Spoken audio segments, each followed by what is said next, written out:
NCERT political science class 6 chapter first विविधता की समझ।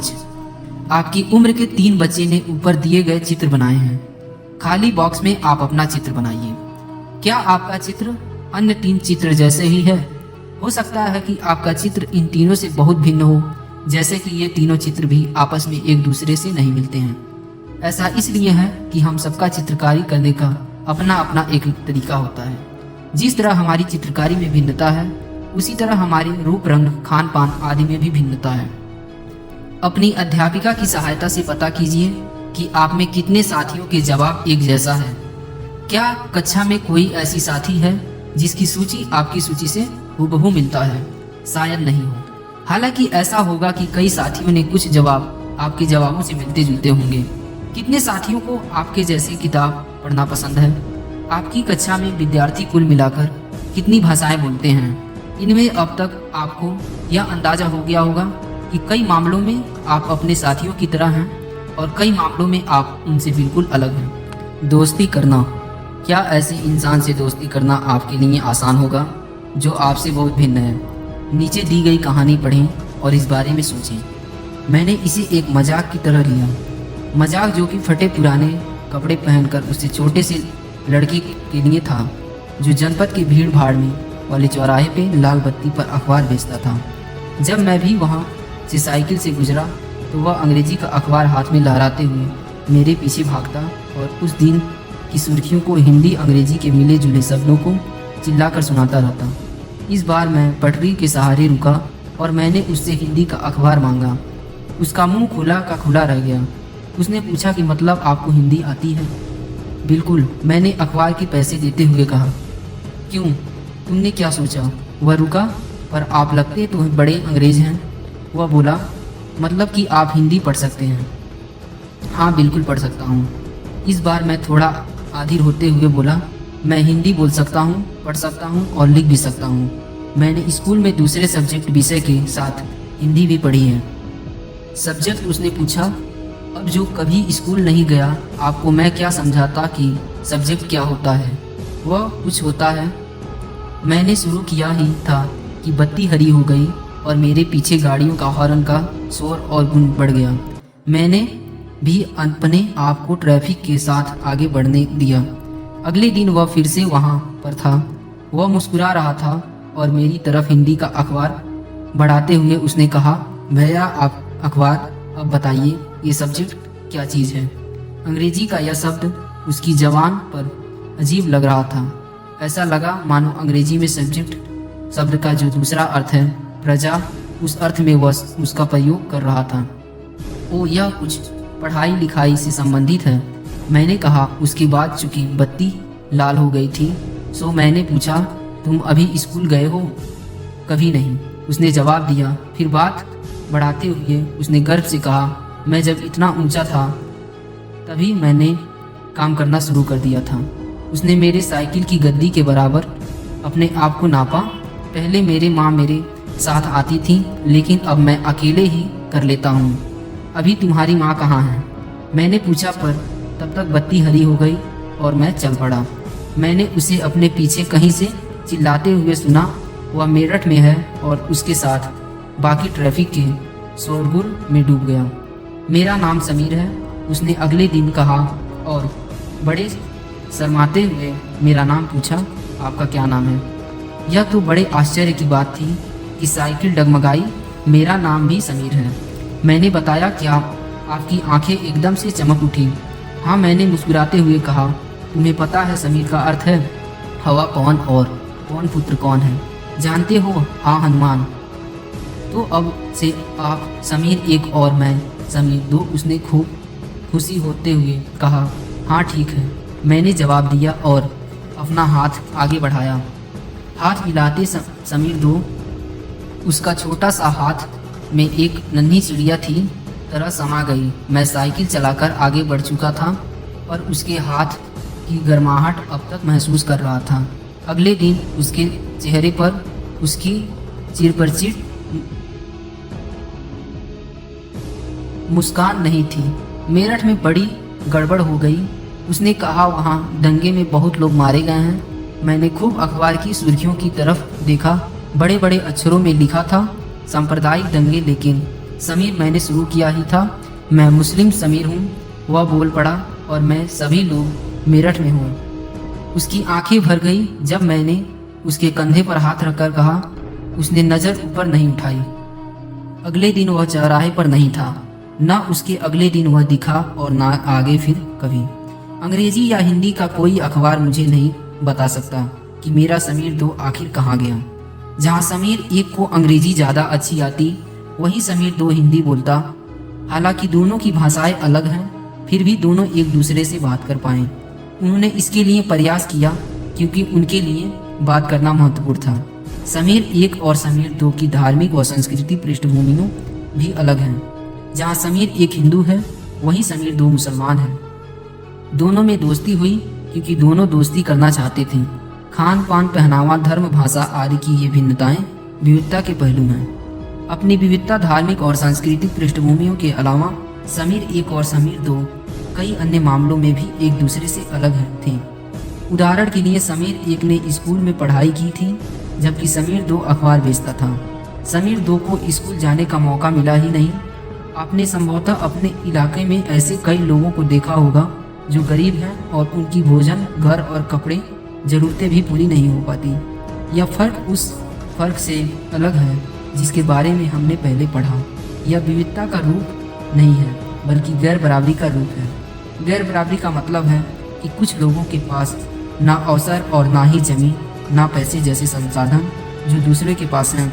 इसलिए गरीबी और अमीरी में विविधता का रूप नहीं है, यह लोगों के बीच मौजूद असमानता यानी गैर बराबरी है। जाति व्यवस्था असमानता का एक और उदाहरण है। इस व्यवस्था में समाज को अलग अलग समूहों में बांटा गया है। इस बंटवारे का आधार था कि लोग किस तरह का काम करते हैं। लोग जिस जाति में पैदा होते हैं उसे बदल नहीं सकते। उदाहरण के लिए, अगर आप कुम्हार के घर में पैदा हो गई तो आपकी जाति कुम्हार ही होता है और आप बस वही बन सकती थी। कोई व्यक्ति जाति से जुड़ा अपना पेशा भी नहीं बदल सकता था। इसलिए उस ज्ञान के अलावा किसी अन्य ज्ञान को हासिल करना जरूरी नहीं समझा जाता था। इसके गैर बराबरी पैदा हुई। आप इस बारे में अगले पाठों में पढ़ेंगे। विविधता हमारे जीवन को कैसे समृद्ध करती है। जैसे समीर और दो समीर दोस्त बने, ठीक वैसे ही आपकी भी सहेलियां होंगी जो आपसे बहुत अलग होंगी। आपने शायद उनके घर में अलग तरह का खाना खाया होगा, उनके साथ अलग त्यौहार भी मनाए होंगे, उनके कपड़े पहनकर देखे होंगे और थोड़ी बहुत उनकी भाषा भी सीखी होंगी। आपको शायद तरह तरह के जानवरों, रानियों, सहायक घटनाओं या भूतों की कहानियाँ पसंद होगी। संभव है कि आपको खुद कहानी बनाना भी पसंद होगा। एक अच्छी कहानी पढ़ने से हमेशा खुशी मिलती है। उनको पढ़कर और ज़्यादा कहानी बनाने के लिए नए नए विचार मिलते हैं। जो लोग कहानियाँ लिखते हैं वे विभिन्न स्रोतों, किताबों, वास्तविक जीवन और कल्पना से प्रेरित लेते हैं। कुछ लोग जंगल में जानवरों के नज़दीक रहे और उन्होंने जानवरों की दोस्ती व लड़ाइयों के बारे में कहानी लिखी। कुछ अन्य लोगों ने राजा रानियों में वृंदता पढ़कर प्यार और सम्मान के किस्से लिखे। कुछ ने अपने बचपन की यादों में गोते लगाए। स्कूल और दोस्तों की मधुर यादों से निकलकर कुछ साहस की कहानियाँ लिखी। कल्पना कीजिए कि जिनकी कहानियाँ आपने सुना या पढ़ा है, उन सभी कहानीकारों या कहानी सुनने वाले को ऐसी जगह पर रहना पड़ा जहाँ लोग केवल दो ही रंग के कपड़े पहनते हों, लाल एवं सफ़ेद। एक तरह का खाना खाते हों, शायद आलू। समान रूपों से केवल दो पशु पालते हों, उदाहरण के लिए हिरण और कौवा, और केवल सांप सीढ़ी खेल से अपना मनोरंजन करते हों। ऐसी जगह रहकर वे कैसी कहानियाँ लिख पाएंगे। भारत में विविधता। भारत विविधता का देश है। हम विभिन्न भाषाएं बोलते हैं, विभिन्न प्रकार का खाना खाते हैं, अलग अलग त्यौहार मनाते हैं और भिन्न भिन्न धर्मों का पालन करते हैं। लेकिन गहराई से सोचें तो वास्तव में हम एक ही तरह की चीज़ करते हैं, केवल हमारे करने के तरीके अलग हैं। विविधता को कैसे समझें? करीब 200 वर्ष पहले जब रेल, हवाई जहाज़, बस और कार हमारे जीवन का हिस्सा नहीं था, तब भी लोग संसार के एक भाग से दूसरे भाग की यात्रा करते थे। वे पानी के जहाज़ में घोड़ों या ऊँटों पर बैठकर जाते, फिर पैदल चलते। अक्सर ये यात्राएं खेती और बसने के लिए, कई ज़मीन की तलाश में या फिर व्यापार के लिए भी जाती थी। क्योंकि यात्रा में बहुत समय लगता था, इसलिए लोग नई जगह पर अक्सर काफ़ी लंबे समय तक ठहर जाते थे। इसके अलावा सूखे और अकाल के कारण भी कई बार लोग अपना घर बार छोड़ देते थे। उन्हें जब पेट भर जाता, खाना नहीं मिलता, तो वे नई जगह जाकर बस जाते थे। कुछ लोग काम की तलाश में और कुछ युद्ध के कारण घर छोड़ देते थे। लोग जब नई जगह में बसने शुरू कर देते थे तो उनके रहन सहन में थोड़ा बदलाव आ जाता था। कुछ चीज़ें वे नई जगह की अपनी लेते थे और कुछ चीज़ों में वे पुराने ठर्रे पर भी चलते रहते थे। इस तरह उनकी भाषा, भोजन, संगीत, धर्म आदि में नए और पुराने का मिश्रण होता था। उनकी संस्कृति और नई जगह या संस्कृति में आपदा प्रदान होता और धीरे धीरे एक मिश्रित यानी मिली जुली संस्कृति उभरती। अलग अलग क्षेत्र का इतिहास देखें तो हमें पता चलेगा कि किस तरह विभिन्न संस्कृतियां प्रभावों ने वहां से जीवन और संस्कृति को आकार देने में योगदान किया। इस तरह से कई क्षेत्र अपने विशिष्ट इतिहास के कारण विविधता संपन्न हो जाते थे। ठीक इसी प्रकार लोग अलग अलग तरह के भौगोलिक स्थिति में किस प्रकार सामंजस्य बैठाते हैं, उसने भी विविधता उत्पन्न होती है। उदाहरण के लिए समुद्र के पास रहने और पहाड़ी इलाकों में रहने में बड़ा फर्क है। न केवल वहाँ के लोगों, कपड़ों और खान पान की आदतों में फर्क होगा, बल्कि जिस तरह का काम वे करेंगे वे भी अलग होंगे। शहर में अक्सर लोग यह भूल जाते हैं कि उनका जीवन उनके भौगोलिक वातावरण और किस तरह की गहराई से जुड़ा हुआ है। ऐसा इसलिए है कि शहर में लोग विरल ही अपना सब्जी या अनाज उगाते हैं। वे इन चीज़ों के लिए बाजार पर ही निर्भर रहते हैं। आइए भारत के दो भागों लद्दाख और केरल के उदाहरण के जरिए यह समझने की कोशिश करें कि किसी क्षेत्र की विविधता पर इसके ऐतिहासिक और भौगोलिक कारकों का क्या असर पड़ता है। एटलस में भारत का नक्शा देखिए और उसमें ढूंढिए कि ये दोनों क्षेत्र लद्दाख तथा केरल कहाँ हैं। इन क्षेत्रों में भौगोलिक स्थिति वहाँ के भोजन, कपड़े और व्यवसाय को कैसे प्रभावित करती है, उनकी सूची बनाइए। लद्दाख जम्मू और कश्मीर के पूर्वी हिस्सों में पहाड़ियों में बसा एक रेगिस्तान इलाका है। यहाँ पर बहुत ही कम खेती संभव है क्योंकि इस क्षेत्र में बारिश बिल्कुल नहीं होती और यहाँ इलाका हर वर्ष काफ़ी लंबे समय तक बर्फ से ढका रहता है। इस क्षेत्र में बहुत ही कम पेड़ उग पाते हैं। पीने के लिए पानी के लिए लोग गर्मी के महीने में पिघलने वाली बर्फ़ पर निर्भर रहते हैं। यहाँ के लोग एक खास किस्म की बकरी पालते हैं जिससे पश्मीना ऊन मिलता है। यह ऊन कीमती है, इसलिए पश्मीना शाल बड़ी महंगी होती है।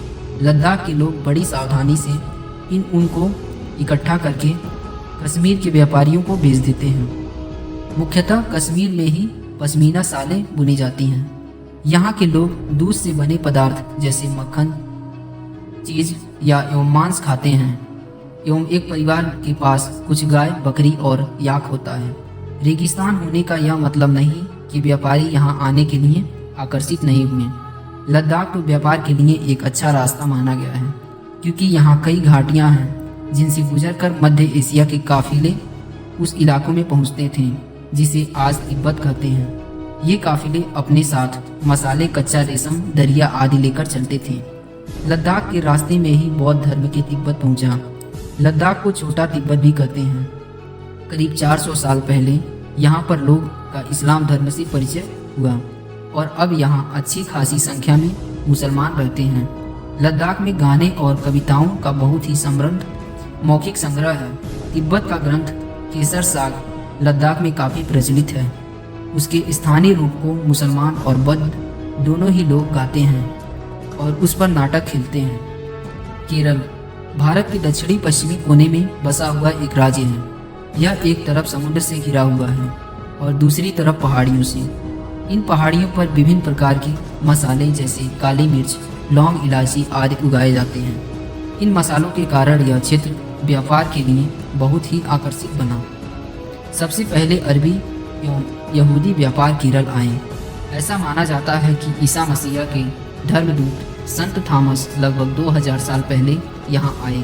भारत में ईसाई धर्म लाने का श्रेय उन्हीं को जाता है। अरब से कई व्यापारी यहाँ आकर बस गए।